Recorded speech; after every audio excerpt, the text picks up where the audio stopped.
Hello and welcome to the GTLA Lakers 818 podcast. It's Tuesday night, June 19th.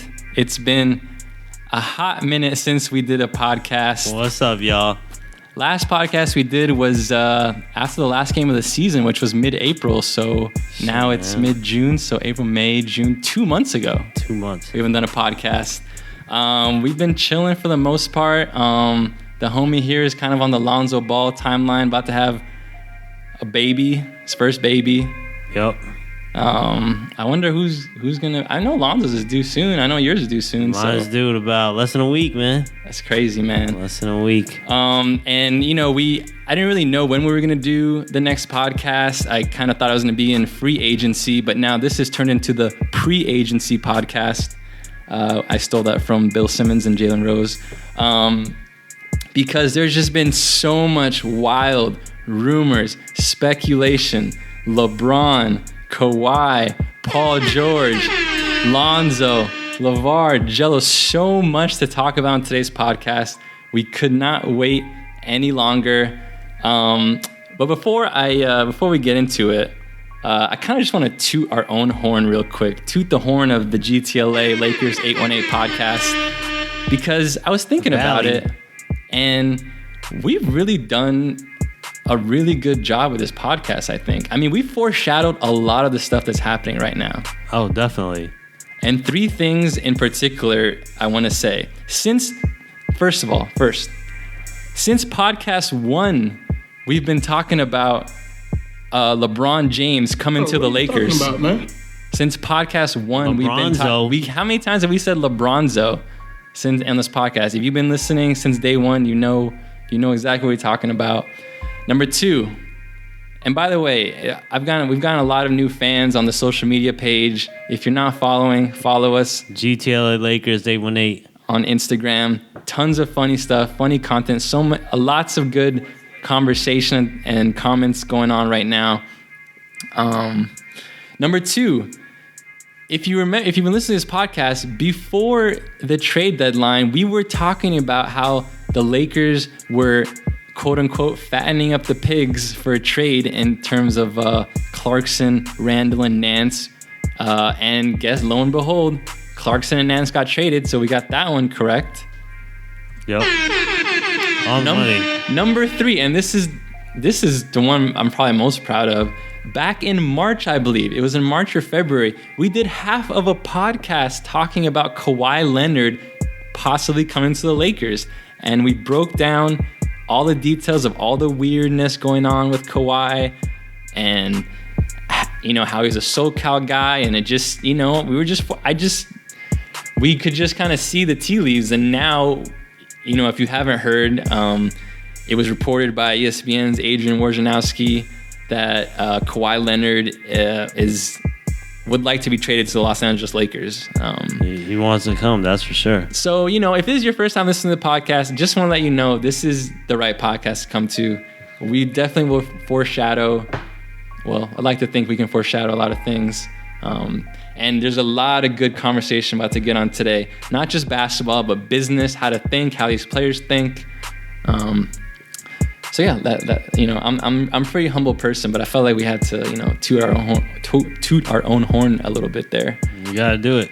Yeah. Nice, man. Yeah. Props to you. Props to you, dude. Yeah. So, and you know, this is, I guess this is podcast number 1 of season 2 for the Lakers. I mean, it's kind of like in the middle of season, yeah. Middle of season, in between. I don't know. Yeah. So, gonna do a lot more foreshadowing on this podcast, believe you me. But let's start with just what's happened since the end of the regular season. If you're not following the page, again, follow it, because I've been showing workout videos of all the guys. Josh Hart's in the gym, B.I.'s in the gym, Randall's in the gym, Kuzma, even Zoe's in the weight room. And that's good to see. Like, you want to see. It is. Yeah. It is. I don't expect Randall be anything less than beasted. Kuzma, Zoe, they got their own little Twitter beast and their, you know, other beasts going on. But hey, they're both working on their game. Josh Hart, they're all working on the game. Brandon Ingram, he's daily working on his game. So I'm excited for this next season. This young core is going to be even better. Playoffs for sure. Playoffs. Yeah. And unless something happens.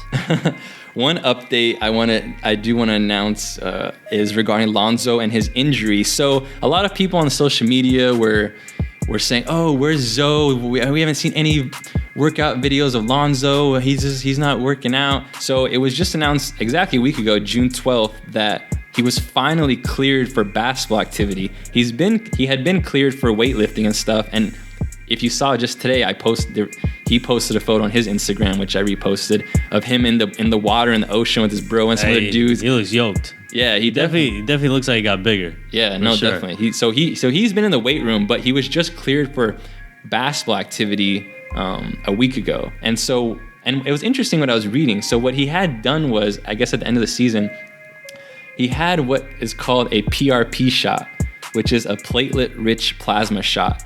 Something made famous by the one and only Kobe Bryant a few years ago. If you remember, like that story broke out about Kobe flew to Germany for some innovative new thing. Well, now it's like, it's kind of common. And he was injecting it into his knee, right? From his elbow or something like that? Yeah. Like live cells or something? Yeah, so I guess what they do, I was just kind of skimming through it. They remove blood from somewhere in your body and they mix it with some other substances and then shoot it back into you. And yeah, so they're shooting it into his left knee, which is the problem knee area he had all season. So yeah, just as of a week ago, Lonzo's allowed to play basketball. But one question I have, and I'm wondering, what do you think? Like, I feel like he should have been at least. He could have been shooting free throws all this time, right? I mean, they can't say, right? Sure. Yeah, I hope he was doing that. He needs to. I mean, you can always stand in place and do little one-hand shots, just work on your close range, mid-range and stuff like that. There's always stuff you can do with the basketball. Work on your handles. I mean, you're not running around that much, but hey, man, I think his priority was, just getting big, getting in the weight room. So I'm glad that he's doing that. I mean, it's definitely shown on the picture that he posted. So, and I love some of the comments LeVar Ball has come out and said. He's like, basically calling out the Lakers trainer. He's like, his name's like Gunnar Peterson or something. He was the trainer for the Kardashians, and LeVar is like, man, what do these Hollywood celebrity trainers know? He's like, he said they got Lonzo working on these like resistance bands, and he's like, that's like basically like that's not working out. Yeah. He's like, he needs to lift that's weak sauce. Yeah, he's like, he needs to lift that pig iron, and his new favorite thing to say, run them hills. Run them hills. He's been making his boys run them hills and Chino Hills. Dude, all he keeps talking about is running hills. He's just like, Lonzo needs to be running in the season. You just got to keep his endurance. He's gone on every show. He's been on Colin Cowherd's show, Skip Bayless's show. Just keep talking about how Lonzo should be running hills like constantly, I guess. Which, yeah, I mean, that's fine. I mean, definitely condition. And yeah, but yeah, LeVar Ball is a whole nother topic that we'll get into soon. So let's get into some juicier stuff. Next thing that happened this summer, I think, on the timeline is Lonzo Ball's music video for, I don't know what the name of the song is, but it's the one where he's like, BBB, yeah, like, and his homie D Money's like, get your merch. And yeah, so I mean, dude, the worst thing I expected, really. Mm-hmm. I mean, I'm glad to see he's gotten bigger, but dude, do you have any time? Like, can you afford to waste your valuable short summer that you have in the studio making music videos and doing all this extracurricular? Yeah, it's cool. I mean, it's it makes you look good. Like, it's good for your your personal self. But dude, man, you playing on the Lakers, bro. You were not playing as expected. Like, you got to be in the gym like 24/7. Like, you can't be wasting your time playing, getting on the music video band. It doesn't make any sense to me. Like, it was cool. Like, I don't know, I felt like some Migos flair in there. Like, but yeah, man. I mean, it's good for him. But as a Laker fan, I'm pretty disappointed. Really. I mean, he's gotten big. He's gotten stronger now. But look, he could have been bigger. He could have been stronger. He could have been working on his shot a little bit more. But yeah, that's just my take on that. So my thing about the video is this, like, I'm fine with him. I mean, in general, I feel like he really shouldn't be doing this stuff until he, like, is an all-star caliber player. But, he's going to do it. Like, we know that. This is BBB. But dude, like, think about it. He's not gonna be an all-star caliber player if he's doing this stuff. Like, if you think about it, like all-star caliber players, like all they're doing is working on their game. Like, you never heard of? I mean, Allen Iverson. I think he stopped doing like rap music, rap videos, and he stopped rapping. Like once he became like, AI, the real AI. Yeah, but So I mean, but really, my issue is actually the video itself. Like, what I don't like is this sense of, because if you haven't seen the music video, go ahead. It's on YouTube. Take a look. I don't like that it's portraying him like celebrating. Like, it's like the whole video is like this big party where like the lights are flashing. Like, oh, we're on top of the world. Like, that's what I don't like. I feel like that shows his mentality and like a lack of focus. Like, you should not be celebrating. Like, and we've been saying this since the beginning of the season. Like, when you go on appearances on TV shows, when you're on the lip sync show, when you drop an album, it's like these are signs that you feel like you've accomplished something. Like, oh, I'm celebrating. In the video, they're like dapping each other and running down like an aisle and all. And I'm just like, dude, you're not, like, don't celebrate. Don't let your foot off the gas, which is like what I feel like he did after he got drafted. I mean, I feel like we would be feeling a different type of way if like it was like some introspective hip hop video where he's just like hoodie on his head, like, and Eminem just spitting a verse, like, you know what I mean? But the feeling of the video is like the celebratory, like, oh, we made it, like, yeah, like, and even LiAngelo, he has his brother LiAngelo Ball has a verse, dude. Accomplished nothing. Anyways, what? No, I take issue with that because it's like even again, it's like he's celebrating, like, dude, you're not in the NBA, you're a nobody right now. I mean, we'll see what happens, but you're not yet on the Lakers or on any team. Like, you're nobody. So why, like, I mean, I get it, it's a BBB, their family, but it's like, it's almost like they're, I think they're just celebrating the Big Baller brand, just the brand itself, whatever money they've made, and I'm sure they've made some money. I think they're just celebrating that, really. Obviously, it's, for a family to have a brand that has came out the way Big Baller brand has come out, and the money that they have made. I mean, I know they've bought in houses, and, obviously Lonzo has a shoe, Melo has a shoe, and you told me recently Jello has his own shoe now, and, get your merch. So, like, I think that's what they're promoting is really just the Big Baller brand merchandise. But, you're right, though. I mean, how can you have Jello promoting and, being on a song about saying get your merch when he literally has proven nothing? Like, he's done nothing. You know what I mean? Not quite sure how to answer Lonzo, you're on the Lakers. Yeah, you got drafted number 2. Oh, yeah, there's a lot of promise in you. But, you can be on a, Big Baller brand because you've boosted up the name like Lonzo did himself. But Jello, I don't know about Jello. Yeah, so now is the first of a track for Lonzo. We'll talk about the second one in a bit, but right now I want to switch our focus to talking about LeVar Ball, and he was quiet. Who? Who's that? Mr. Hey, the pops of the one and only Lonzo Ball. Stay in your lane. So he's been back on the media tour. He was quiet for a lot of 2018. When they were in Lithuania, and I remember we talked about on one of the last few podcasts, like, hey, like, LeVar, he's been quiet, and like we thought that was a good thing. And even though he's been back on a media tour, it hasn't been so publicized like it was last summer. Like, it feels like the media kind of is not giving him a ton of the power back. But he said some crazy wacky stuff that we have to I just want to kind of skim over. And this is going to foreshadow when we talk about LeBron and why I believe LeBron will not want to be part of any of this ball circus. So yeah, let's just okay. I'm just gonna go over some of the things he said. First of all, he said, okay, let's go with this one. He said he believes that LiAngelo Ball will win Rookie of the Year. Oh, what are you talking about, man? Bro, man, let me tell you, the video you posted on the page, actually, I think it was, I don't know, you got it from another page, but it was Jello's workout video with the Lakers. And I think he was running full court sprints, just running up pull-up threes. I'm sorry to say, bro, but this dude looks slow. He looked really slow. And it's not like his shot looked like that fluid. Like, I mean, we play basketball. Like, we can tell who's a really good, just from a video, we can tell, okay, this guy, he's got something, and okay, no, he doesn't have it. No, it's just not there. Like, it just wasn't there, in all honesty. From the little that I saw, like, it didn't look that good. Like, I could have sworn I've seen better players, like, playing street ball, almost. But, yeah, I don't know, man. Like, he's been talking crazy talk since day one. And this is just another part of his, like, crazy talk rants. Like, saying Jello's going to win Rookie of the Year. Come on, man. Like, bro, Lonzo didn't win Rookie of the Year. And Lonzo's way better than Jello. Like, what is he thinking?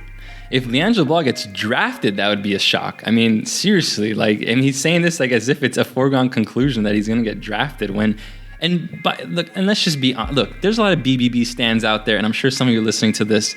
And, look, we just got to keep it real. Every single report that's come out about LiAngelo's workouts have been bad. I mean, Chris Broussard has reported on it. Stephen A. Smith. I think the Lakers said that it didn't look good at all. Like, it was just negative that came out. Yeah, no, everything has been bad. And I honestly will be shocked if he gets drafted. The only way I could see him drafted is if some small market team is kind of thinking ahead, like, the Lakers look like they might be giving up on Lonzo. Like, maybe if we draft Jello, then... we can, if I'm thinking like some small both, crappy team, like, if like, we suck and we're always going to suck. So let's just get this BBB thing going to boost our ticket sales or something. I don't know. That's the only way I see him drafted. If like, I can't even see Milwaukee doing it, but who's like a super small market, like Charlotte or like, I don't know, just some really small market team just takes a flyer on him. You got to be good enough to play. Like, even if they do draft him, like, if he's not that good, like, he's going to end up being on the G League team. Yeah. You know what I mean? Like, yeah.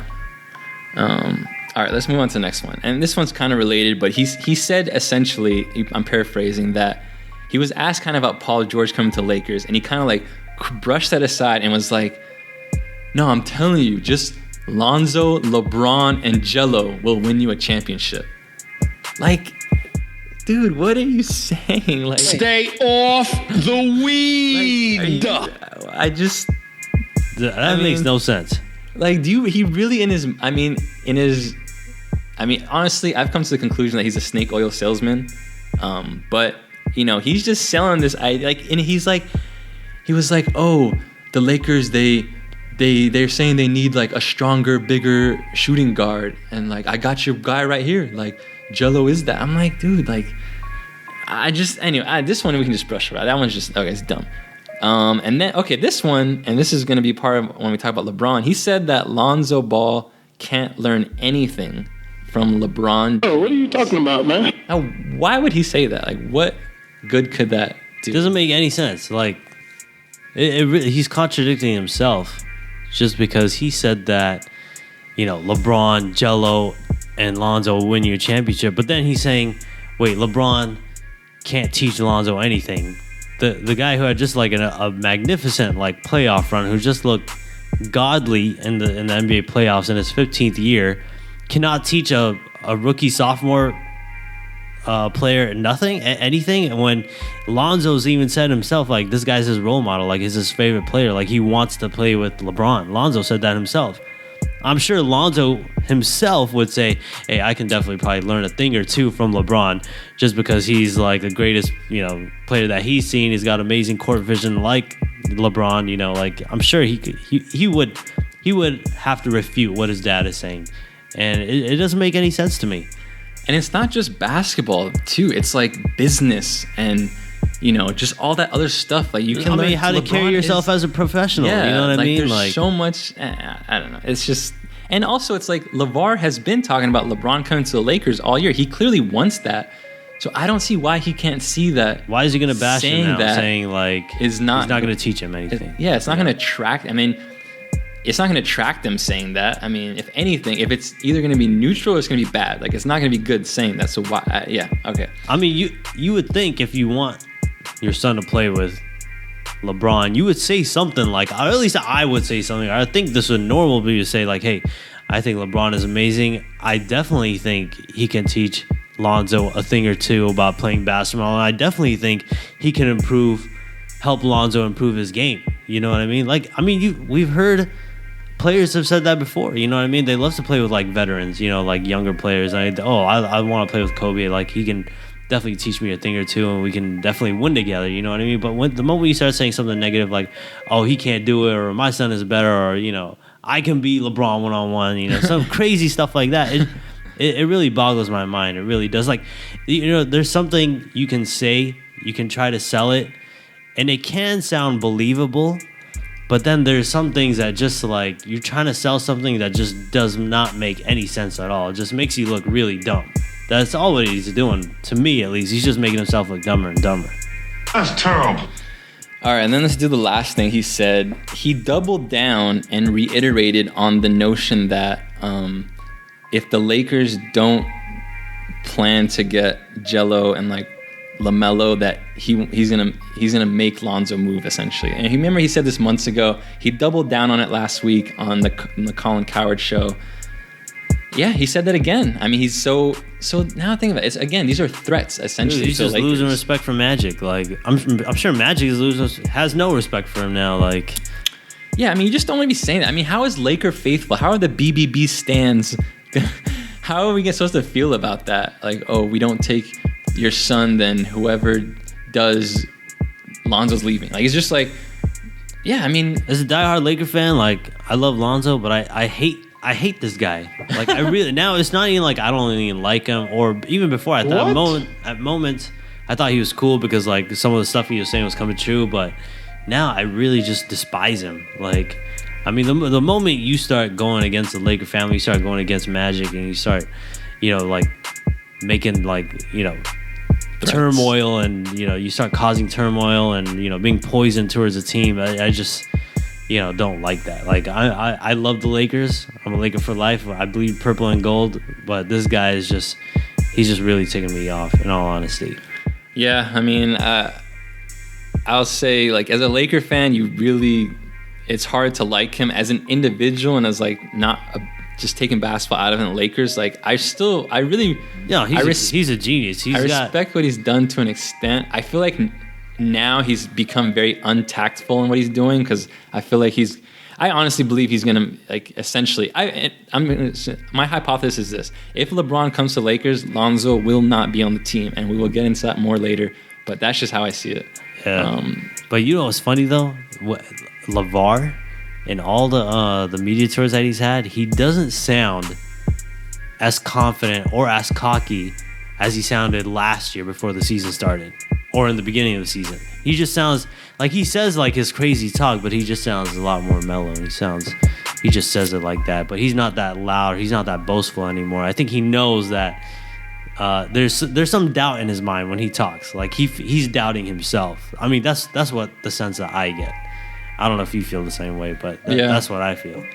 Man, I really wish we could get him on our podcast, man. I would love to be face to face with LeVar. And because what I get irritated about is when he's on those shows and he says something that's dumb or like it's illogical to the conversation, and they don't pound in on it. They don't go in on it. Like, there's so many times where I just be like, no, that's not the right follow-up question. Like, you could really get him back into a corner, like what he just said, and these people just don't do it. And I just wish I could have him here to, like, just, because cut the crap. I mean, cut all the sayings, like he's like, oh, you get one ball, they're good. The second ball, they're great. You get all three, they're unbeatable. Like, what? That doesn't mean anything. Who cares? That's not saying anything. Like, yeah. And then I'd be like, what are you talking about? Anyways, all right.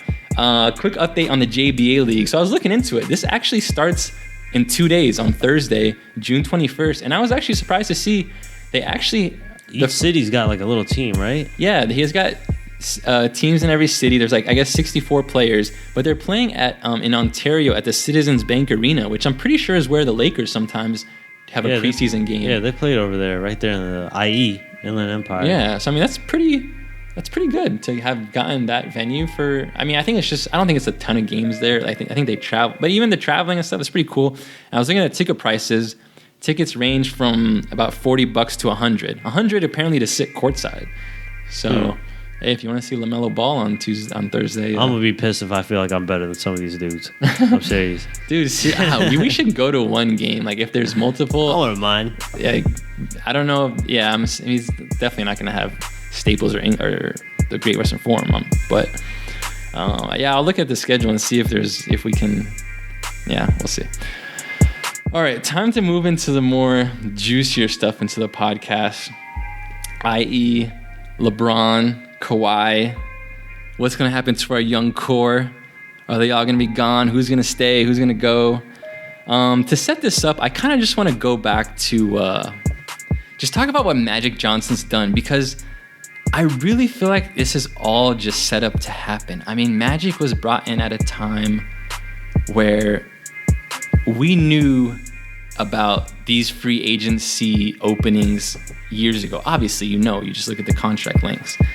And Magic, since day one, has been purposefully making it so that we're in the position we are in today, 2 max salary slots and, a bunch of young, good assets. And he drafted well, so some of those assets are arguably tradable. But yeah, basically it starts with the D'Angelo trade. We got rid of the Mozgov contract, which was huge. Thank God. Trading D'Angelo. And out of that D'Angelo, we lucked into getting a draft pick that ended up being Kyle Kuzma. So huge win for the Lakers there. Even D'Angelo, I remember he started the year off last year solid, and then he hurt his knee. When he came back, he wasn't even better than Spencer Dinwiddie. He was playing behind him, and no one was talking about him. No one's talking about How many times have I said I always believe D'Angelo is like a Jamal Crawford, Lou Williams, bench microwave off the bench guy. He's a scorer. He's not. That's what I always thought about him. So, and yeah, whatever. No one. When was the last time anyone thought about D'Angelo Russell? Never. Seriously. Never. So we did that, and then at the trade deadline this year, we shed Jordan Clarkson's $12 million salary, and now that is looking like a terrible contract. I mean, no, it looks like an amazing move. Oh, yeah, amazing move. But the fact that Jordan Clarkson getting paid $12 million is looking way overpriced based on what we saw in those playoffs. Oh, man, I really feel bad for him. I like Clarkson, but, dude, what happened? That was terrible. That was really bad. That's terrible. So, yeah, he couldn't make a shot. He was even half of the Clarkson that we saw in the regular season, and definitely hurt the Cavs. Really unfortunate. I was really hoping JC would have a good postseason, but yeah, man, it happens. Yeah. So that was good. So with those 2 deals, I'm trying to think if the Lakers did anything else. Obviously, Nance is gone too. Yeah, He's part of that. So, he was okay in the playoffs. He didn't even play in the first 2 rounds. I feel like he didn't even get any run, which I just thought was weird because he really never. I feel like he's at worst a neutral. He does good. Yeah, I just read today he got married. Actually, he married his girlfriend for a long Jr. time. Yeah, really? He had been dating a girl for a while. I think congratulations to him. Since college, Good for him, Larry. Yeah. Hey, Magic also signed Brooke for at least a 1-year deal. Oh yeah, those 1 year. Yeah. KCP a 1-year deal. You're right. It gives us those open spots.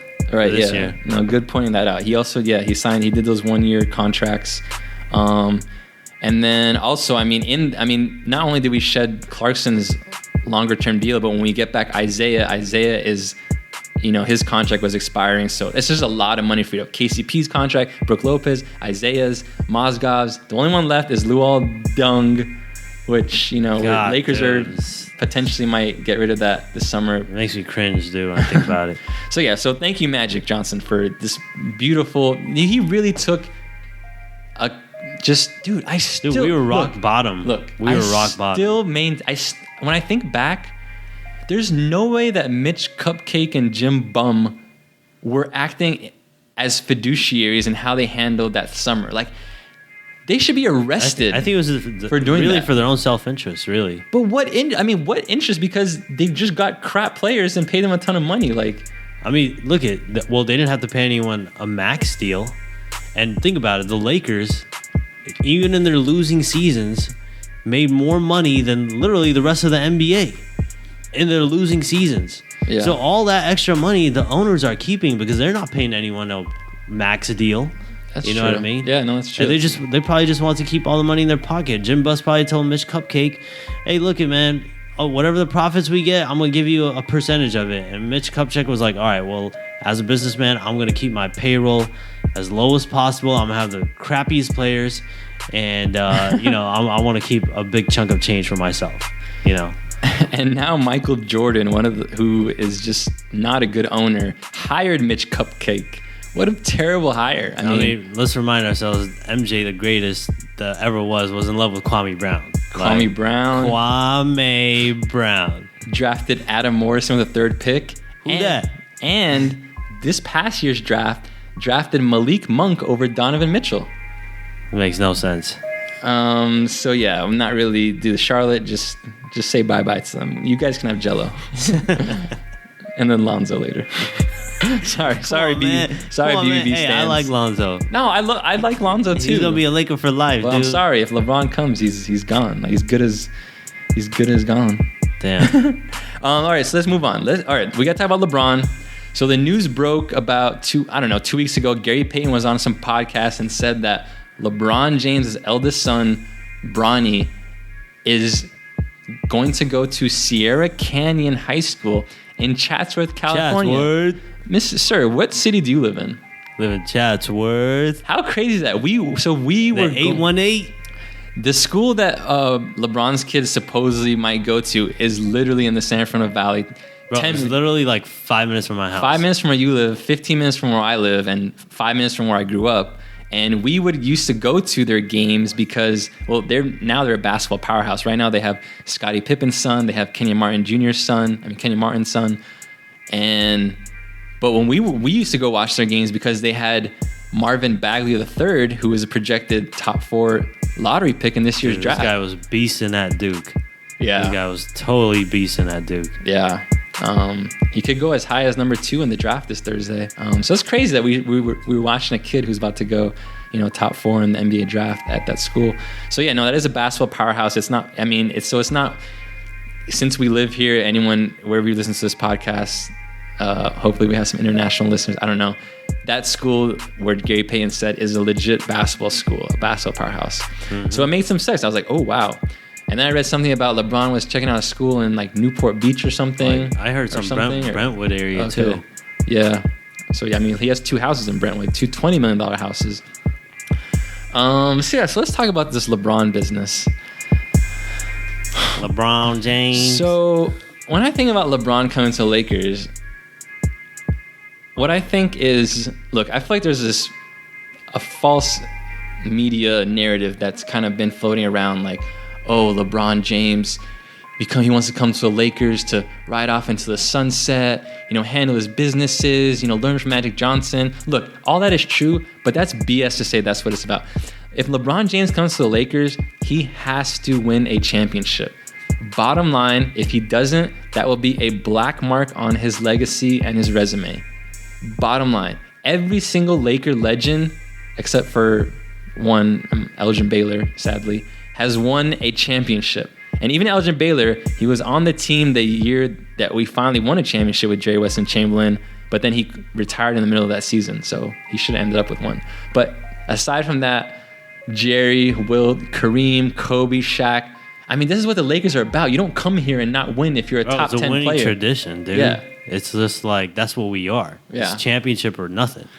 So I got to thinking, I was like, I remember I came over to your house to watch Game 7 of the Rockets Warriors, and I was like, dude, and now I really feel like LeBron's coming. Like, I was like, because we had been kind of wavering a little bit, like, towards the end. I was like, man, I don't know. But I don't know. For some reason, it finally all hit me. I was just like, in my head, I'm like, there's no, like, Philly just doesn't make sense. Like, this is why I said that, because I really feel like there's really no perfect basketball situation for LeBron between the Lakers, Houston, and Philly. So I think because there's no perfect situation, he'll choose the Lakers to, between those 3. I don't think Philly's great because I just don't think him and Ben Simmons is a great match. You also have injury-prone Joel Embiid. I don't think Houston's a great match because that's 3 primary ball handlers. I also don't think James Harden right now in his prime wants to become the second man to a LeBron James. Like, I feel like this is like his time, this is his team. Right. Like, if LeBron comes, like, you're the second dude all of a sudden. And think about how much does James Harden have the ball in his hands? Dude, like 80% of the time? Like, come on. Like 100% of the time while he was in the game, but he wasn't in the game for 48 minutes.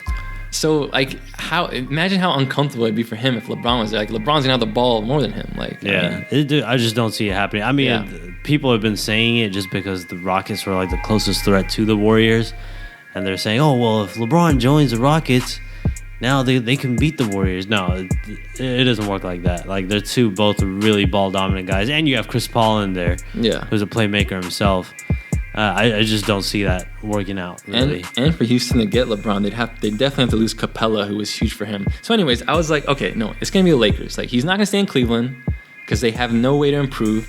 So I was like, he's coming to LA.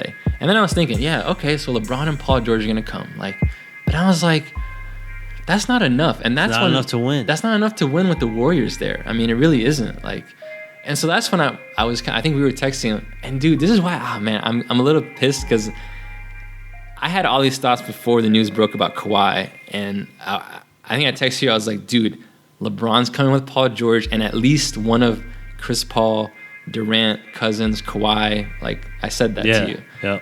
And then 2 days later, the news broke about Kawhi, and I was like, damn, if I had done a podcast before, I would have looked like such a foreshadower. Like, right. But whatever. Even now, I'm going to foreshadow this right now. So look, you guys said what you have to understand about LeBron is this. You can't just think about LeBron, the basketball player. LeBron James is a mogul, a businessman, entrepreneur, icon. It's legendary. Any superlatives you want to say that are great. This is a man who at the age of 18 was getting schooled about the game from Jay-Z. If you remember, Jay-Z took him under his wing at the age of 18. You know, Jay-Z is a boss. Like, this man just got assigned like the creative designer for Puma like 2 days ago, and they already signed DeAndre Ayton and Marvin Bagley. Like, yeah, so what I'm saying is LeBron's too smart to do anything dumb, and he's super calculated. I'm telling you, everything about LeBron is calculated.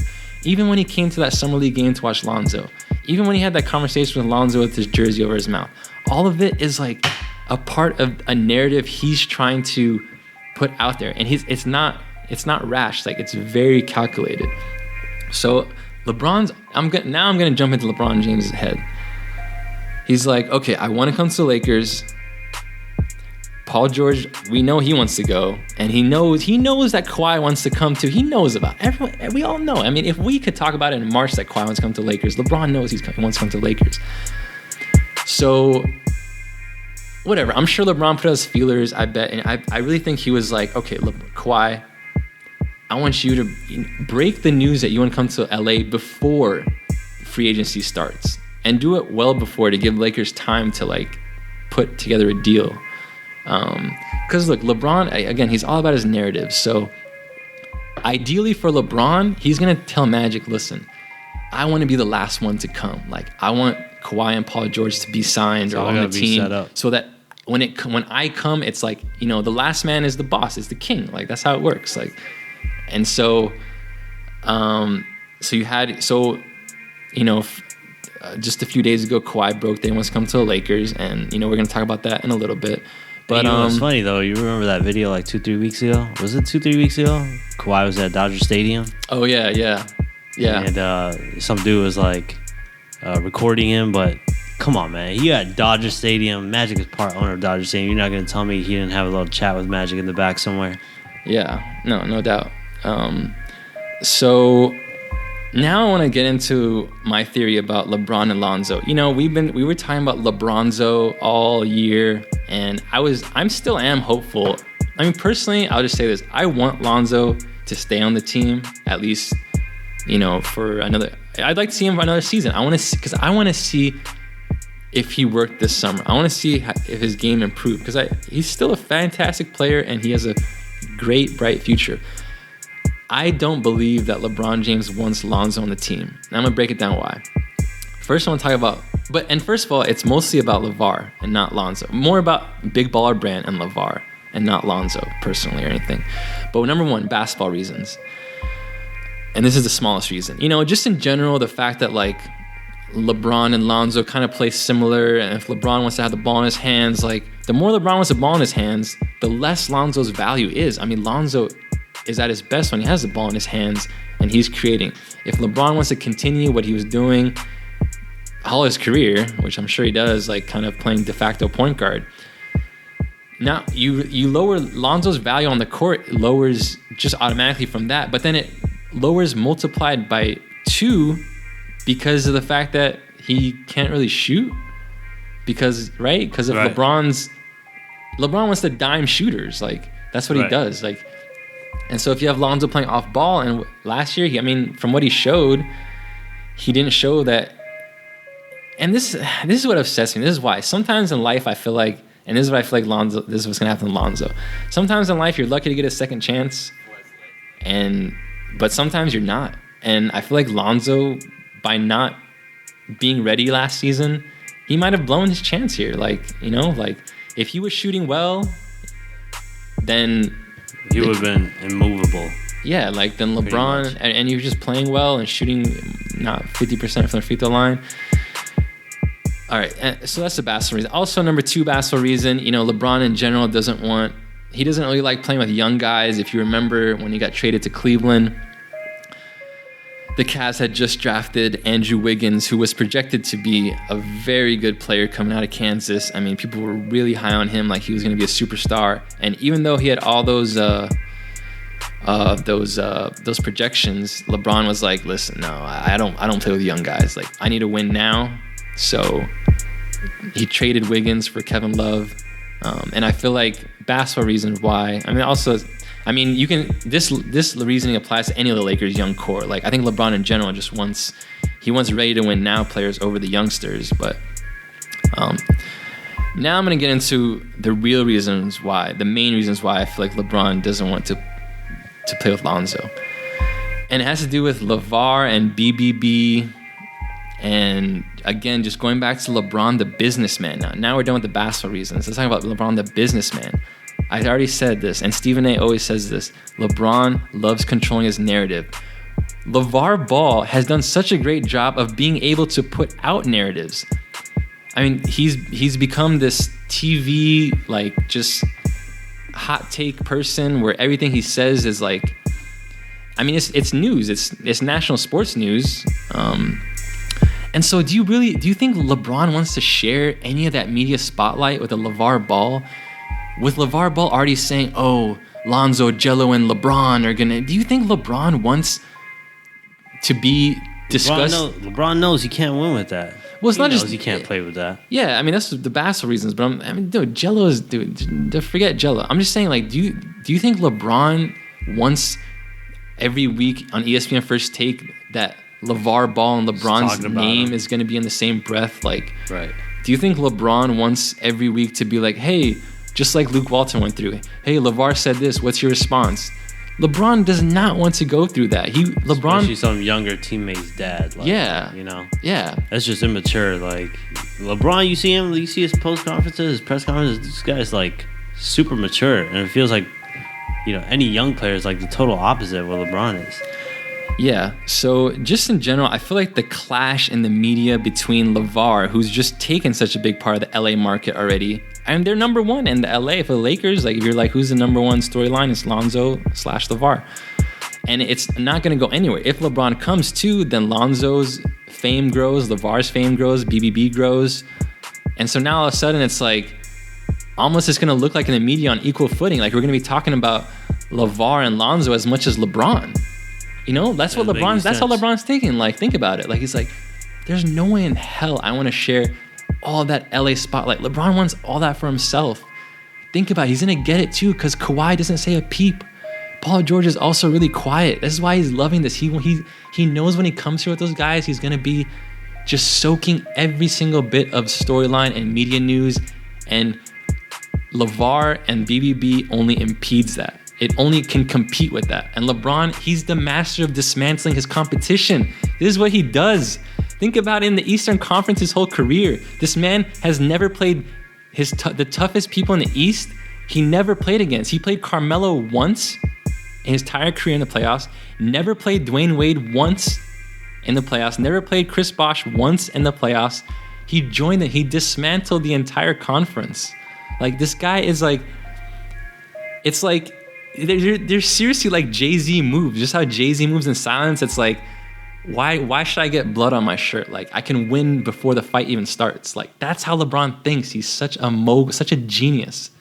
And it's the same way here. He's going to be like, I need to dismantle this LeVar, Lonzo, all this coverage they're getting. Like, I don't want that. I don't want to share even 25% of the LA market with them. I want all of it. So right. that's reason number one for, I think, dismantling. I think LeBron will get rid of BBB and LeVar. Number two, I think, and this is somewhat similar, I think it's just the fact that there is BBB. Like, if LeBron comes, you're growing this brand. Like, LeBron will be growing the brand hugely, exponentially if he comes, right? Mm-hmm. Why would LeBron? That's your competition now. And I'm not saying, look, BBB is nowhere near Nike or anything. We all know this. But I'm still saying it's still competition. And when you're a boss, when you move like a Jay-Z, when you move like, the top people, you don't want any of that. You don't want competition. Look what Kanye did to Drake. Think about it. Why would LeBron? He's gonna be like, hey, if I come over here, my limelight is just my aura is gonna make this big baller brand grow, and I'm not getting anything out of it. Yeah, you know what I mean? Like, why should I do that? Yeah, In essence, it almost hurts Lonzo that he's not a Nike athlete, because if he was a Nike athlete, LeBron would be more apt to want to actually help them out. Do you think, let me ask you, Laker fan, do you think LeBron's some altruistic guy who's just like, oh, let me help this kid out, let me help his brand and stuff? There's no way in hell that's what he's thinking about. That's not how businessmen and bosses think. You dismantle your competition. You beat it or you dismantle it. That's how it works. And I can compare this just thinking to Kanye and Drake. I mean, I don't really feel like this is what has been talked about in the news outlet. It's just all this Pusha T, Drake this. But if you think about it, Kanye was originally with Nike and that didn't work out. So he switched to Adidas and has been super successful with them.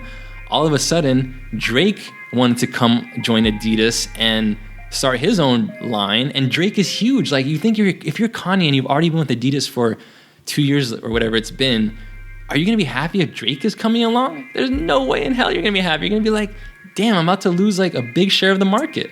And so what do? You go send you just like a boss, just because Kanye also learned from Jay-Z, because that was his homie for years. And, I'm sure they're still homies, even though maybe not the best of homies right now.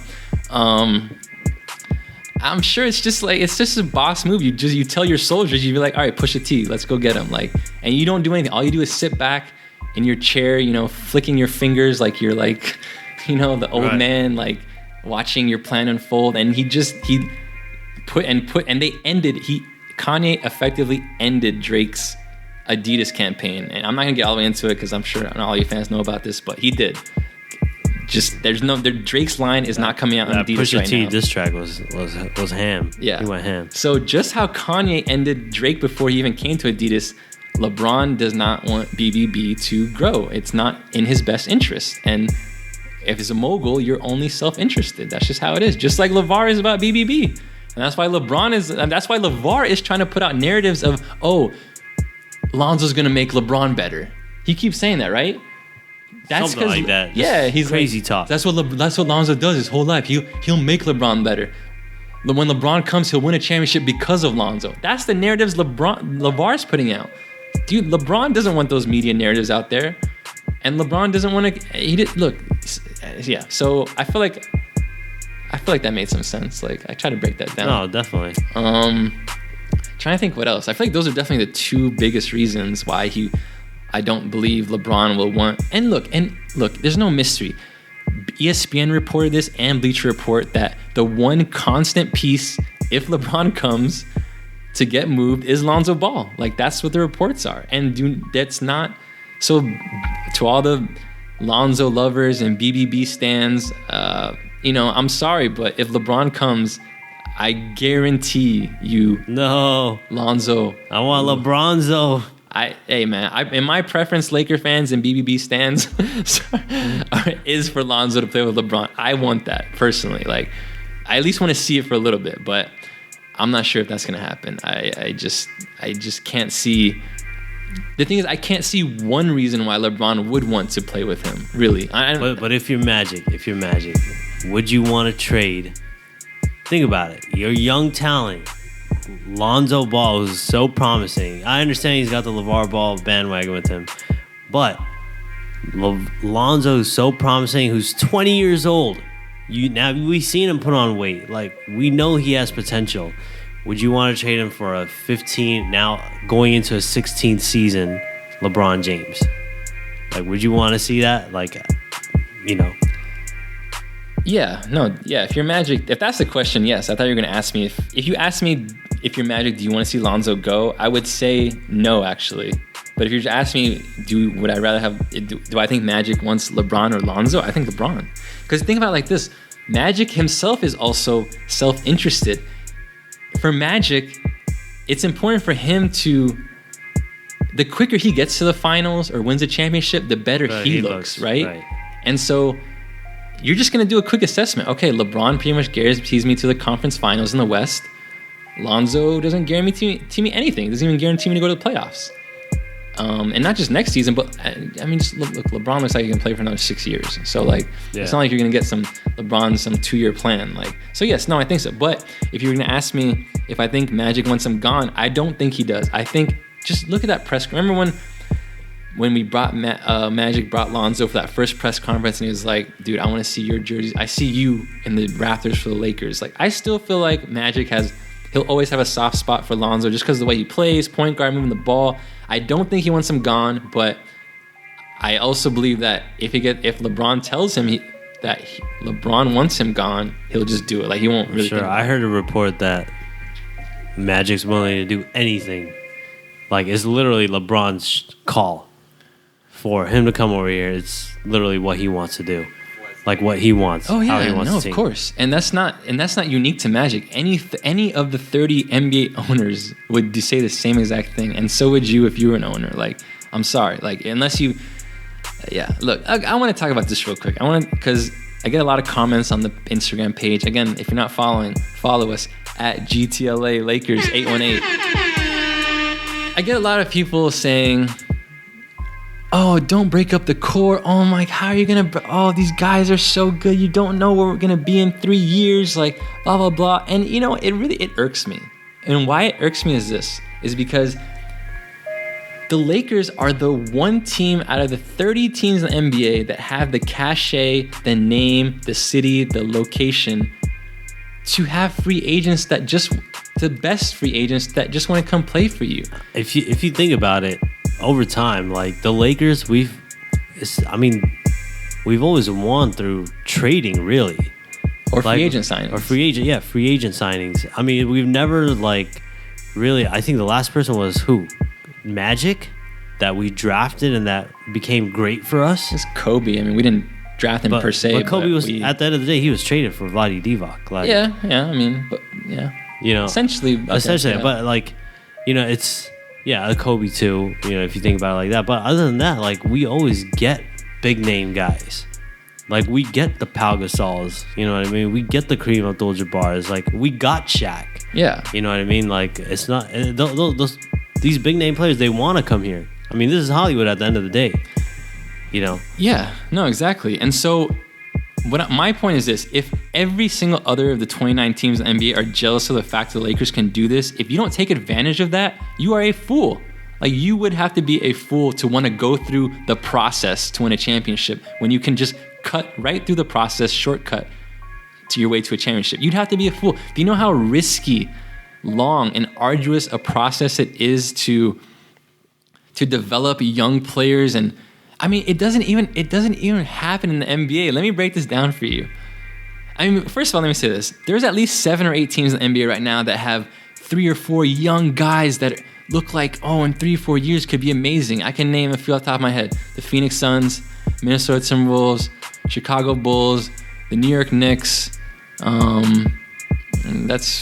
That's 4 I can think of right now. I mean, a lot of other teams are in the rebuilding mode, and they're just not. Even the Sixers, but they did a little bit well. The Celtics are kind of a hybrid because they have some all-stars, but they have young talent.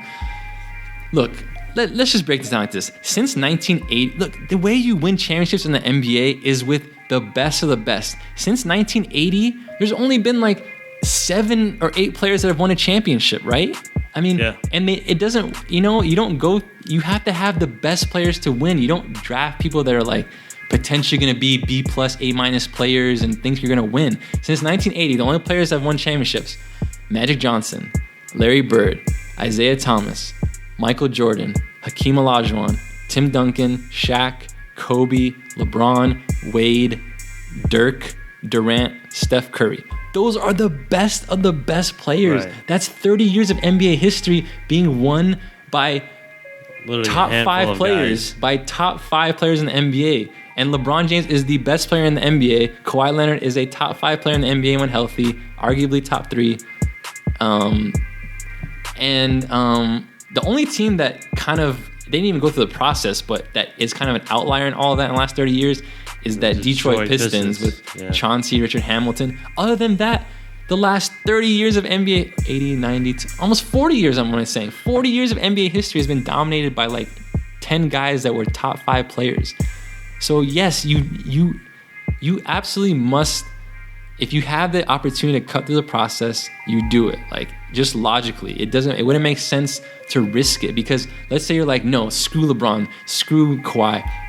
Let's stick with these 4. And let's just say that, Brandon Ingram becomes, a really good player and all-star. Lonzo, let's say they become B+, A- players. Like, dude, you need A+ players to win. And, and it's just not, all I'm saying is it's not guaranteed that these guys, like, there's nothing, I really don't think you can objectively analyze last season and be like, oh, yeah, I'm telling you, Brandon Ingram will be a top 5 player. Like, you might feel that way, and I feel like we become prisoners of our fandom in the sense that because we only watch, a lot of Laker fans only watch the Lakers. We follow all the NBA. I follow like every single team. I know what's going on.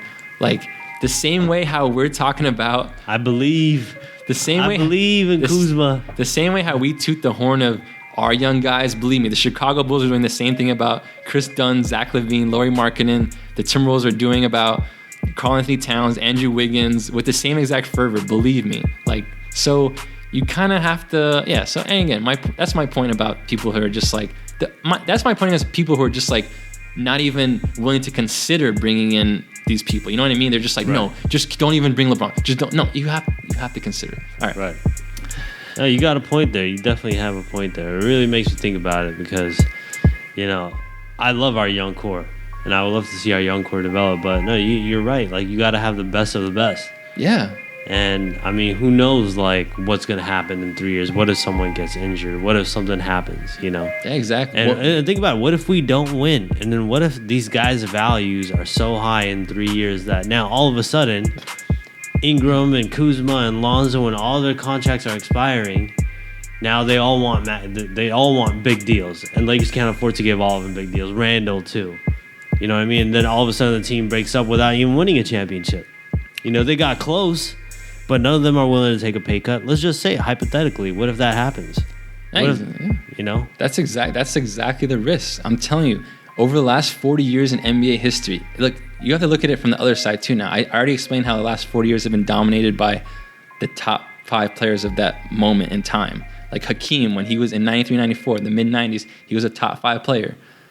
Bird, Jordan, everyone, all these guys were top 5. So, but what's on the other side of that? There's still 30 other teams in the NBA. So you don't think over the last 40 years, how many reiterations of teams have tried to go through the process and failed? Way more times than, like, a lot. 98% of the time that means they failed. Just based on how I explained, the last 40 years have been won by 10 players. Right. Like, that's what I'm saying. Like, it's too risky to just completely be like, no, don't. You have to stick with these young core. They're going to be so good. They're the next Warriors. Please cut the malarkey. I mean, the Warriors, that was a really fluke, random assembling of talent and team. I'm sorry. I don't want to get into it, but there's a lot to that story. Injuries, second-round picks. Like, so don't compare this. But remember this, like, Jerry West at the time, he was running the Warriors. I mean, everyone thought, at a point, I really thought Monte Ellis was the best player on that team. But I'm sure Jerry West saw like, okay, this guy Curry is gonna be really good, and he moved him. Like I was surprised that the Warriors got rid of their best player, Monte Ellis. And at the same time, like if you think about it, back in the day, like, hey, Lakers got rid of, at their second best player, who I thought was Eddie Jones after Shaq, and Nick Van Exel, because I'm sure Jerry West saw like, okay, this guy's gonna be really good, So yeah, they do get rid of, like, you have to sometimes get rid of the talent. Like you can't develop with everyone, Yeah.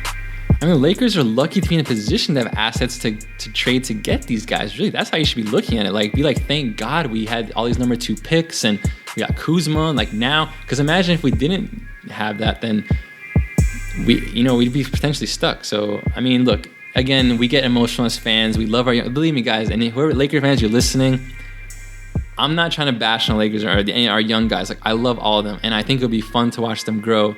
But you have to think about this from the perspective of a business person, like your Magic Johnson. Like there's pressure you have from the city, from management to win, and especially on the Lakers. Like, we don't wait for championships. We waited long enough. Like, and plus, again, the Lakers don't go through the process. We cut through that shit. We signed Kareem. We signed Wilt. We signed Shaq, and these people give us rings. That's why you signed LeBron, so he can give us some rings. That's just what we do. That's the Laker history. We cut through the process. We never go through the process. Let the Sixers do that shit and let them fail. Like, we don't do that. Like, we sign the best. Let them fail. We sign the best of the best and we win. That's Laker glory. That's how we do it. All right, I want to move on to Kawhi, but first I want to kind of do one last point about LeBron, Lonzo, that dynamic. Show us what process. No, seriously, watching Joel Embiid breaks his knee, then we'll see what happens. No, I don't want him to break his knee. I love Joel Embiid, but I'm always gonna be nervous for him, at least for the next 4 years, I would say. Last thing about LeBron and the LeVar-Lonzo dynamic, why I feel like he also will not want Lonzo to be there. This is the last thing I was thinking about. I forgot to say this. It could, look, LeBron's plan, and we've talked about this in the podcast, that LeBron's plan is, and he's reiterated this recently, is his plan is to play with his son in the NBA, right? So now imagine. Which is really possible, highly possible. Oh, yeah. No, barring any injury, it's going to happen, like, for sure. I mean, it seems like. So think about this. Think about the glory that would bring. Think about how epic a story that is. And Charles Barkley's on record saying that he believes LeBron James' story is the best sports story of all time, which it's hard to disagree with that when you think about it. Like, this kid who never knew his dad, all the pressure being an 18-year-old, and came in and dominated from day one, never made a mistake. It's an incredible story. So imagine he caps it off, Hollywood ending, his son, they end up playing, right? Imagine how think about, that's the one way I could actually see him kind of, maybe not surpass Jordan in terms of like the winning legacy, but just like the greatest player legacy, kind of like, just if he does that. That would be amazing. Son, right? That really would be amazing. Now think about this. What are the dynamics of that storyline? Family, right?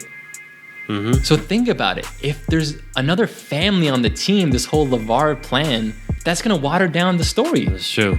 Because it sounds cool. Like, yeah, let's have two families, all LeVar. But again, LeBron doesn't want to share that limelight, and neither would you guys if you were LeBron. You want all that Laker limelight on you. You want every commercial to be you. You want every dollar to go to you. If all of a sudden, if your son comes to the league and there's a kid on your team with his brother there, you're just like, damn, like, this doesn't sound, that's not, okay, it's kind of cool, but hey, that's cool, there's two families. Like, all of a sudden you're sharing the family limelight with another family. Right. LeBron doesn't want that. He's a boss. I'm telling you, he does not want that. He wants him and his son to be, that's the only family storyline going on. It's going to water it down if Lonzo and LaMelo and LiAngelo are there. Trust me. He would. I'm sure he's thought about that too. Like, believe me. Yeah. No, for sure. And okay, so that's the last point on LeBron. Let's move on to Kawhi. I feel like I should be like, that was some. No, that was deep. I need to. That was deep. Remember, this is going in the history books. If it happens. GTLA Lakers 818, follow us. All right, let's talk about Kawhi. So Kawhi, it was reported that he wants to come to the Lakers, and he's a SoCal guy. He went to, I think he either went to San Diego State University I'm pretty sure he went to a San Diego college. Yeah, I'm pretty sure San Diego State. And he's from Cali, from SoCal. Seems like. Let me tell you this. Go ahead. If Kawhi comes, everything else is going to fall in place. In terms of what you're saying, like LeBron coming and Paul George, everything. If Kawhi comes, everything's going to fall in place. And I see the Lakers becoming contenders instantly. Well, yeah, they instantly become the top two favorite teams. It's the Lakers or the Warriors. Like, that's it. There's no one else. So let's talk now. This Kawhi thing, it has some very interesting dynamics, which I'm about to break down between, as far as leverage. Who has the leverage? Kawhi, the Lakers, the Spurs. Oh, what are you talking about, man? Let me get into this right now. So who has the most leverage in this situation? The answer is Kawhi Leonard. Why is that? Kawhi Leonard has 1 year. Well, look what he just did. He just sat out an entire year, first of all. The team he's on absolutely wants him and would sign a supermax for him. Every other team in the NBA wants him. So this dude is on top of the world right now. He's on cloud 9. He has 1 more year left on his current contract, which means he can essentially force the Spurs' hand where he wants to go. Because you might ask, okay, Kawhi says he wants to go to the Lakers, but why would the Spurs trade him there? Believe me, they do not. But what Kawhi could do is basically tell his agent, tell any team that tries to trade for him that I will not re-sign after this contract's up, which will in effect make every other 28 team in the NBA not trade for him. Why? Because it wouldn't make any sense to trade all those assets, because you have to give up a good package for a Kawhi to get a 1-year rental. So no team would do that. So Kawhi has all the leverage here. He can say, I only want to play for the Lakers, or all right, I'm down to play with the Lakers, or maybe this or these two other teams. Also think about this. I just really thought about this. Like, Kawhi has already said he wants out. So forget about even sitting out. Like, why? Like, now the team knows, like, his heart is not with the team. Right. Like, if he's already said that he wants out, like, he's not going to play for them. Like, Right. yeah, he's 1 year under San Antonio, but does San Antonio want to pay him for a year not to play? They'd be forced to if they don't trade him. Which is, do you think the management is? I mean, I know Popovich runs the team, but do you think the owners are going to let Popovich do that? I'm sure that I'm about to get into that, actually. So I'm about to break this down even more. I'm going to answer your question. So next on the leverage list is the Lakers, but the Lakers' leverage is not that great for one dynamic. But the Lakers' leverage here is that, that Kawhi said he wants to go there, right? So if I'm the Lakers, I'm not going to try to. Basically, the Spurs are in a bad spot because now, if Kawhi tells every other team he won't re-sign after a year except with the Lakers, then if I'm the Lakers, I'm not going to offer that good a deal to the Spurs to get him, because the Spurs will have two options: swallow their pride and be like, screw the Lakers, Kawhi, we're not trading you. You can sit in a suit on the bench or just stay at home all year. We'll pay you $18 million, and you'll be a free agent at the end of the year. But you really can't do that. I mean, that's not doing your due diligence as a team. What I'm saying is, if I'm the Lakers, if I don't get Kawhi right now, this is me. I personally don't think LeBron's going to come. I don't think LeBron's going to wait anyway. He doesn't want to wait for a year. I think if LeBron's going to come, he's going to want to come now. So I really think the Lakers just have to do whatever they can possibly do, whatever it is, to get Kawhi now.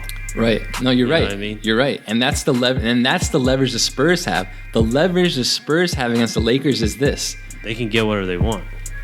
Well, essentially demand for whatever they want. They can demand for whatever they want, but for this reason, the reason is that while the Lakers the Lakers' leverage I just explained really ends up being moot, because What the Spurs can do is this.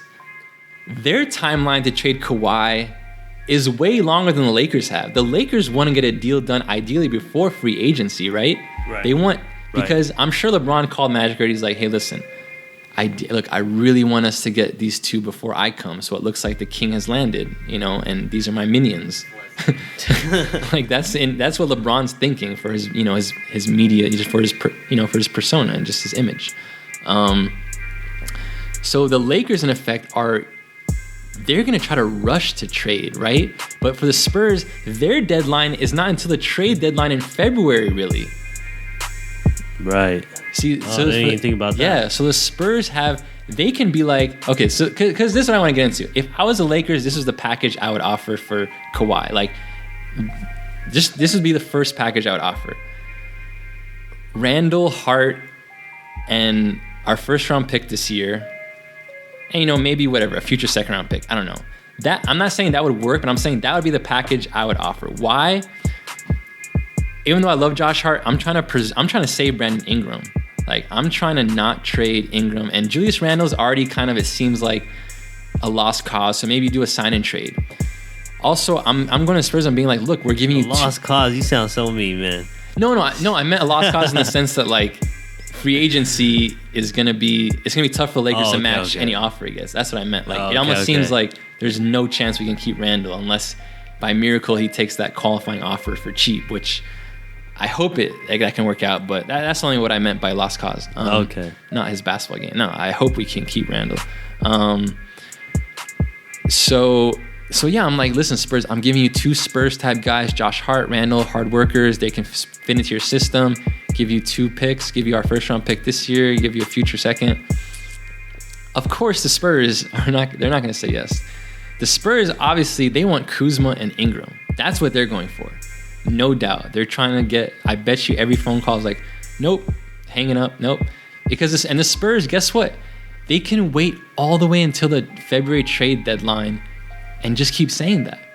And if the Lakers want to play the game of, look, they're playing with LeBron, the LeBron James game if they don't get into it. And this is what has me scared, because I don't want to lose both those guys. But I feel like Magic, if there is such that, if the deadline is get Kawhi before LeBron comes or get Kawhi before the season starts, the Magic might have to relent and give up, those Ingram guys. and Kuzma? Yeah, because unfortunately the Spurs have, seriously, they can hold off and then on the day of the trade deadline go like, all right, Lakers, we'll take Randall, Hart and that first round pick for Kawhi, because the Spurs obviously don't want to lose them for nothing.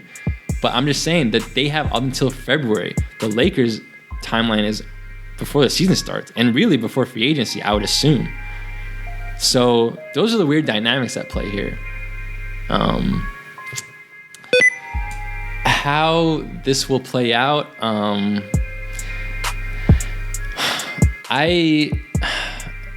Dude, I don't want to see both of them go. I don't want to see Ingram and Kuzma go. Yeah, no, ideally not, especially because it seems like this. If we do that, then also I think Lonzo would be gone with LeBron coming. I mean, I think the Lakers would do another trade to get rid of him. But I think the Lakers would have to package Luol Deng in there with whoever goes. Like, he would have to go. Oh yeah, I think when they do that, another trade with the Lonzo trade, because it's already been rumored like the Suns might be willing to take Deng's contract, then yeah, they're going to attach Lonzo to that. But yeah, no, because of those because the Lakers have pressure, you would think, to get Kawhi before LeBron comes, or at the least before the season starts. The Spurs really, they're not. Their deadline is, and they're gonna play hardball. Believe you me. Like, I feel like they pretty much, the Spurs might swallow their pride so much that they'll have Kawhi, someone they're paying $20 million, not even showing up to their games for the first 4 months of the season, and they'll wait until that trade deadline date, whenever that is in February, and then the Lakers will have, the closer that date gets, if it waits that long, the Lakers will have tons of leverage. Then they can just be like, here, just take Randall and Hart, like, we're not giving you a pick or whatever. But I mean, look, I'll say this. I hope if we end up having to give up Kuzma and Ingram for him, which I think Magic would do if it guarantees LeBron to come, then I think the Lakers should go after DeJounte Murray from the Spurs. Why I say that? Because he's a point guard. Going to need him to replace Lonzo, and LeBron and DeJounte are boys. I know this. I read about this before. And if you remember when LeBron came to that Summer League game to watch Lonzo, he came with DeJounte Murray. They were sitting side by side. And, DeJounte, he's not amazing or anything, but the Lakers are going to have issues if they get all three of Paul George, Kawhi, and LeBron in fulfilling the rest of the roster. So you would take a DeJounte Murray in that case. Like, you're just going to want some nice pieces. He played pretty well for the Spurs. Yeah. I mean, he's a solid dude. Good defender, good rebounder. Can't shoot, but he's good at the intangibles. He's a scrappy player. He hustles and stuff. Yeah. So yeah, that's that situation. Now, the one way all of this might fail, this whole Kawhi thing, is because we don't know the details, but if Kawhi's mindset is, all right, the Lakers are my number one choice, but I'm willing to go to Team X and Team Y, then the Lakers are really in a bad. That won't be good for the Lakers. I mean, the Lakers are hoping that Kawhi is telling the Spurs, are telling other teams and telling the Spurs, hey, if you trade me here, I'm not resigning. I don't care if it's the Celtics. I mean, because the Celtics have great assets to trade, and it came out that they tried to trade for him at the trade deadline. Danny Ainge knows what he's doing. Yeah, so it's scary for the Lakers if Kawhi's like, all right, yeah, the Celtics are the Lakers are my number one, but I would go to the Celtics and resign. Like, if he's saying that, that's tough. Like, then this might not work. This whole thing, the whole LeBron thing, the whole, Kawhi, Paul, whatever thing. So that's that info. Yeah. Yeah, man. There's a lot of stuff to talk about. Yeah. Man. It's just really exciting. It's really just time will just tell, like, what's going to happen. I mean, there's so many ifs, ands, or buts. Like, this can happen. Well, if this, then that. If this, then that. I really just hope we come out on top. Regardless, I hope we're winning and we're contending, however that is. But no, I know you told me before. I don't want to see all of our guys go. The young core, like, they all can't go. Like, we got to keep someone. Like, Randall is just totally beasting. We see Kuzma. I see him as him having the highest potential out of anyone. BI too. Like, Lonzo, I just love Lonzo, but who knows what's gonna happen? Yeah, I mean, LeVar Ball is he's something else. Like, can we trade LeVar Ball? Is that possible? Like, well, what's sad for the Lakers is that to preserve a Kuzma and Ingram, you'd ideally like to, if LeBron doesn't want Lonzo around, trade Lonzo and one of Kuzma and Ingram. But even Wojnarowski reported that the Spurs don't want Lonzo, and it's because of his dad. I mean, I'm sure. Oh, really? Yeah. I didn't know that. Yeah, no, that's why I'm saying it's Kuzma and Ingram, because we essentially can't trade Lonzo to the Spurs. Can you think Greg Popovich wants anything to do with LeVar Ball? There's no way on earth that organization wants any of that crap around. And right. I suspect, and this is going to be a little bit foreshadowing, it might sound crazy, but I'm wondering how many of the 30 NBA teams would absolutely not make a deal for Lonzo Ball because of LeVar.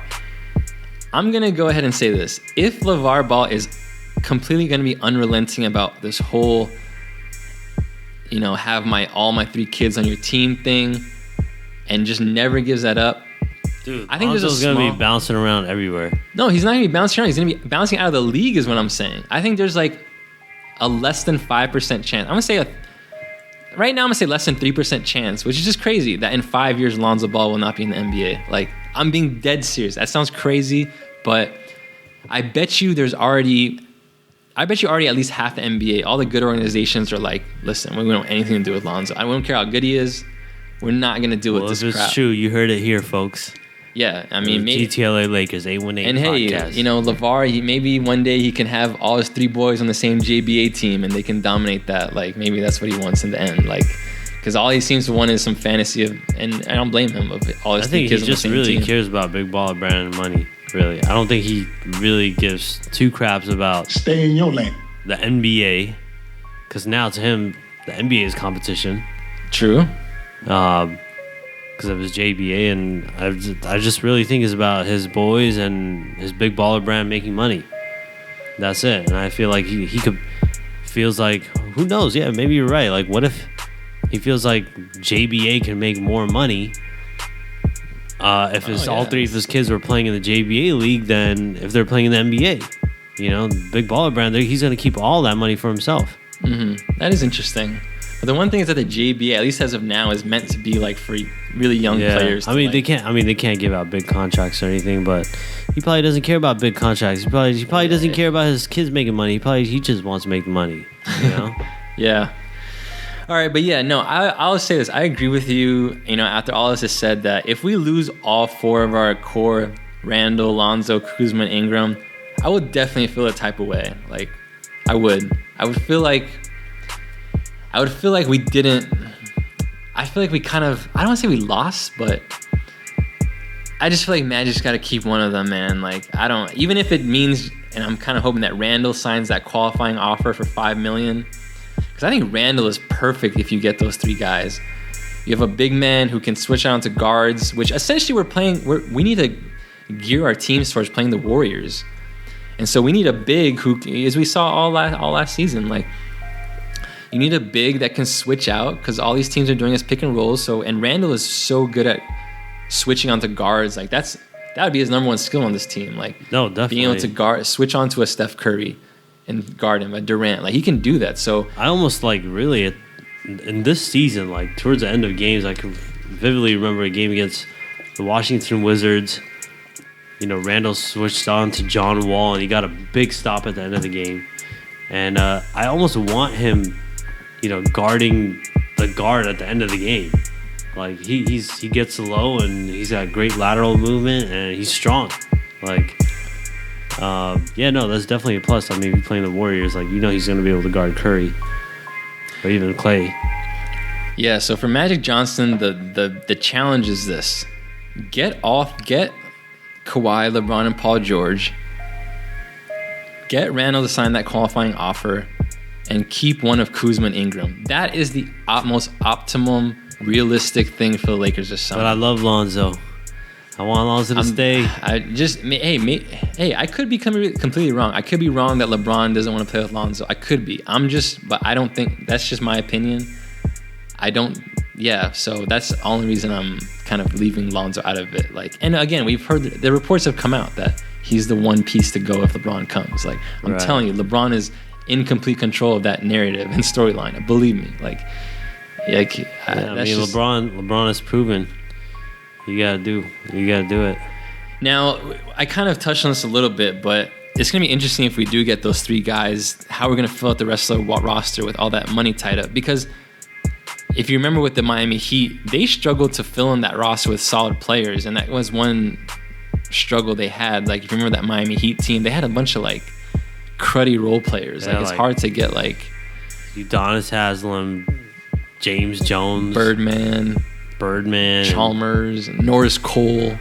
Yeah, no, yeah, that was funny. Yeah, so I don't know. That's gonna be an interesting thing.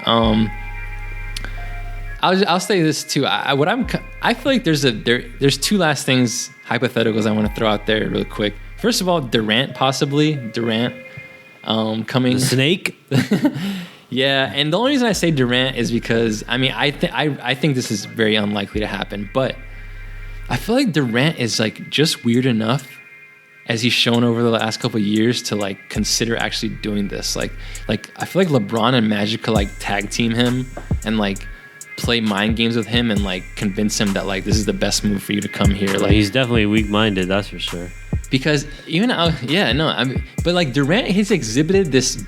He's almost like very polarizing in the sense that in his own head, because he exhibits both that he doesn't care what anybody thinks about him, but that he also really cares about what people think about him. It's like this weird thing about him. Yeah, he's Twitter fingers. He's got the fake accounts and stuff. Yeah, so like I feel like if I was Magic and LeBron, I'd try to play some mind games to like see if like I can tap into the Durant that doesn't care about what people think and be like, hey man, screw what anybody thinks. Like, if you come, like, that's what I say to him. Be like, look, Durant, there's all this talk about, you saw at the parade what happened. Your owner called you out. He said you you didn't earn your championship like Steph Curry because you weren't here from the beginning. You know, that doesn't look like appreciation to me. Also, you know, let's just be straight. Golden State will never be your team. The fans will always love Steph Curry more than you, no matter how many Finals MVPs you get. It's true, right? That's one. And then I'd be like, now, who are you battling against, really? Because the way I see it, no matter how many rings you win with Golden State, Steph Curry will always have more rings than you. So why don't you just dismantle that now? Just never let Steph Curry win a ring. Hey, how much of a boss would he look like, though? Imagine, like, Durant, like... First of all, I think it was weak that he went to the Warriors, team that beat him, that he was up 3-1 against. But then imagine this, like, everyone was going to forget about that. Everyone's just going to, like, you know... The respect that I lost for Durant is because of that. But I would like literally gain it back if he leaves them and he beats them. Like, think about it. Then you know you're a baller. That means you really run this shit. But would beating them really be that much of a? But I feel like that wouldn't be an accomplishment if he's playing with LeBron and Kawhi. That's true. It's gonna be easy peasy. Yeah, point. That's what I'm saying. You're dismantling them. Like, I mean, what if Kawhi's not there? What if it's just him and LeBron though? I mean, either way, they're gonna get 3. I don't see the Lakers not getting 3 dudes. Like, I mean, it might be Paul, maybe not Kawhi, but Paul George. Like, I mean, I don't know. Like, but no, I think the plan would be still Kawhi, LeBron, and Durant. Like, that's how I see it. Okay. Yeah, because you have the 2 max slots, and then you trade the young guys for Kawhi. Like, same deal. Just Paul George is the one who's out of the equation now. Is in the hypothetical I'm thinking of. Right. Okay. So basically, yeah, trade for Kawhi. Dude, you have LeBron, Kawhi, and Durant, dude. That's just so beastly. That's what I'm saying. Like, you'd be like, it's almost unfair. Dude, these mind games you can play are so good. I swear I wish, man. I just want to talk to Magic because I'm serious. I feel like don't you think this could mess with his mind if you say this?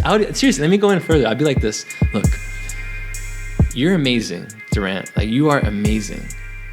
As amazing as you are. You know this, you're never going to be higher than LeBron. So if LeBron has more rings than you, that's not going to be too big a deal. But if Steph Curry has more rings than you in the history books, that might not be a good look for you, like in the annals of history. Like, so why don't you just cut Steph Curry off, come to the Lakers, we'll win 4 in a row, you'll have 6, Steph will have 3, LeBron will have a 7, but you'll be, now you are a top 10 player of all time if you get 6. Or you can take a risk and stay with Steph Curry and go up against LeBron and Kawhi and Paul George, and we're gonna kick your ass. Like, right. And then, dude, those mind games with someone like Durant I feel like you could dupe him into it. I'm just making this stuff up off the top of my head, but I feel like this sounds. I'm convincing myself. You never know. It sounds convincing to me. Shoot. I would do that. Hey, Magic, you hearing this? Yeah. Hey, Magic, I'm telling you, these call them up, man. I'm telling you, you can get this snake. You can get this snake to slither over. Fans, reach out to Magic and tell him to listen to the GTLA Lakers podcast. Yeah. So that's okay. That's the Durant thing. Was there anything else about Durant? No. Okay. One other thing, and 2 last things I wanted to say. 3 small things. We'll do quickly. I also think the Lakers Magic will explore possibly actually getting 4 All-Stars. Because remember we were talking about the Spurs don't want Lonzo. So hypothetically, let's say they make a trade. Do a 3-way. There's 3-ways that always happen. Yeah. Where Lonzo doesn't end up going to the Spurs. Yeah. Yeah, no, that's true. And so the other team, let's say the Suns give up, I don't know, some of their young talent. I don't know who else they have other than Devin Booker, but they give someone up, that goes to the Spurs, and Lakers throw in someone that goes into the Spurs too. Yeah, no, that's possible. Now, what I'm thinking is just making 2 separate trades to bring in 2 stars by trade. So what I'm saying is, hypothetically, and again, I know Laker fans are hurt to say this, and I don't want to see all these guys go, but let's just say hypothetically they trade Kuzma and Ingram for Kawhi, and LeBron's still like, listen, I don't want Lonzo here. So then I'm saying package Luol Deng and Lonzo for a 4th star. You know what I'm saying? The Lakers have that. I feel like that's something to explore also. It's possible. Like, go get. I don't know. Anything is possible right now. Yeah, like there's some lot of flexibility going on. All right, that's the one thing. Now let's move on. Yeah, just real quick, the NBA draft is on Thursday, and this is the first year now in 4 years where it's not that exciting for Laker fans because we've been in the lottery last 4 years. I didn't even know the draft was on Thursday, in all honesty. Yeah, I mean, it's not that exciting for us because we're so used to recently being top. We've had 3 straight number 2 picks. That's how bad we've been. D'Angelo, Ingram, Lonzo. And the year before that, we got Randall in the lottery. So this is the first year finally that we're not in the... we don't have a... Well, really, we were supposed to have a pick, but we traded it in the Steve Nash trade, I believe. It's still haunting us to this day. So we have 2 picks, the 25th pick and the 47th pick. I haven't really been looking into it that much because it's just not that exciting when they're that high of picks. Like, I don't know. But I've heard the Lakers have, promised someone that they'll draft him. I think his name is Mitchell Robinson. They told him, stop working out for anybody else. We'll draft you at 25. Still a possibility. They might draft Jello, although I don't believe they will. But hey, hopefully, if Magic drafts well again, let's say you get another Kuzma, then that makes trading one of Kuzma or Ingram even easier, right? Yeah, definitely. So hopefully they have their eye on someone. Maybe that's some Magic thinking. That's true. Now I think about it. It would be wise to not make a trade for the draft because the Lakers should see if they can get who they want to get at 25, if they're going to get him. You see how the draft goes. If you get who you want, if you think this guy is a potential really good player like you've gotten recently, then that just makes you a little more flexible. There's a lot of factors. So many factors. We went through so much in this podcast right now, man. This is this is a lot of in-depth stuff. Hopefully you guys are following. And last thing, this is officially the last thing. We forgot to talk about the Lonzo diss track, man. We forgot to talk about... So, yeah. Kylie Kuzma. Yeah, so let's break this down first. Because I feel like both players crossed the line a little bit. Kuzma stepped over a line first, and then Lonzo stepped over an even deeper line. Kuzma basically came out with a video that was mimicking Dave Chappelle's Player Haters Ball sketch. And, he took some digs at Lonzo. Some of it was funny, but there was one that I thought just took a little too far. But he said Lonzo's face looks like a deep dish pepperoni pizza. He said Lonzo should change his rap name to 21 Sad Bitch. That was hilarious. Yeah, but the one I feel like kind of crossed the line, was when he took a shot at his jumper. Just because I feel like, you really... say your jumper so broke something. He was like, if... I don't even remember, but he kept calling it shit or something. He called it shit multiple times. Right. Which, I feel like your teammate really shouldn't be adding to that narrative. That's already out there enough. Right. I feel like, and I could totally see Lonzo being like, dude, that line is messed up a little bit. What do you think about just the Kuzma part so far? What do you? In all honesty, I thought it was really funny. I just thought it was really funny, just the way he was dressed, and it seemed like he was definitely putting on an act, copying the Dave Chappelle. So I just thought it was really funny. I know they're good friends. They've been roasting each other since the beginning of the season on what they wear, what clothes they wear, and how they carry themselves outside of the court. So I really think at the end of the day it was just had something to do with marketing for in terms of Big Baller brand and the Kuzmania. Because Kyle Kuzma has his own brand too with Kuzmania, so I really think it's just a cross promotion with each other, doing something funny while dissing each other. So it was just interesting. But you never really see teammates go that hard on each other. Yeah, not without there being some type of issue underneath it. Yeah, and apparently the Lakers didn't like it at all. Yeah, I believe it. I think that's it makes them look really bad. It makes them look like they don't have a grip on their players. Yeah, no, it just looks like you're running amateur hour here. It's just if it's the last thing you want going into free agency. And then so Lonzo responded with a diss track called Kylie Kuzma, used a funny picture of Kuzma as the cover. And the whole thing was pretty mild, I thought, just except for one line, which is what the media blew up. The line was, and just in case you didn't know, Kyle Kuzma does not know who his father is.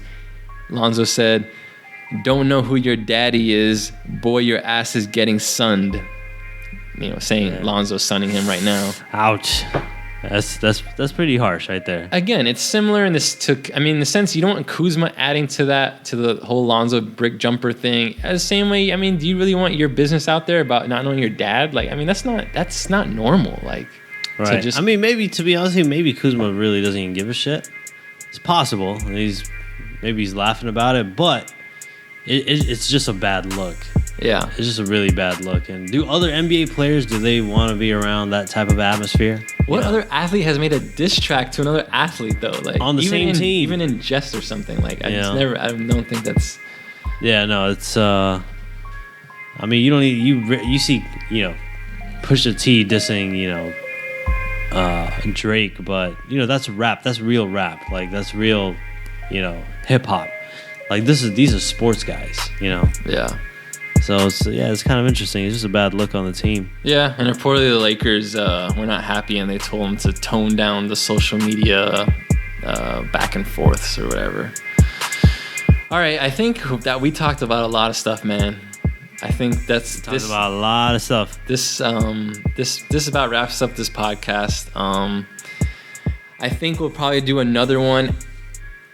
Either maybe if the Kawhi trade goes down, I might do one, or definitely after free agency, we'll definitely have a podcast to do. You gotta wait till the dust settles. Yeah. But I'm glad we got this one in. Hope you guys enjoyed. Again, follow us on Instagram at GTLA Lakers 818.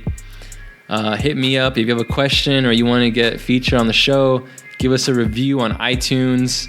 Leave a question or comment or your name. And till then, peace out, Laker fans. And we'll see what happens with our young core. I'm very curious to see. Peace out, guys.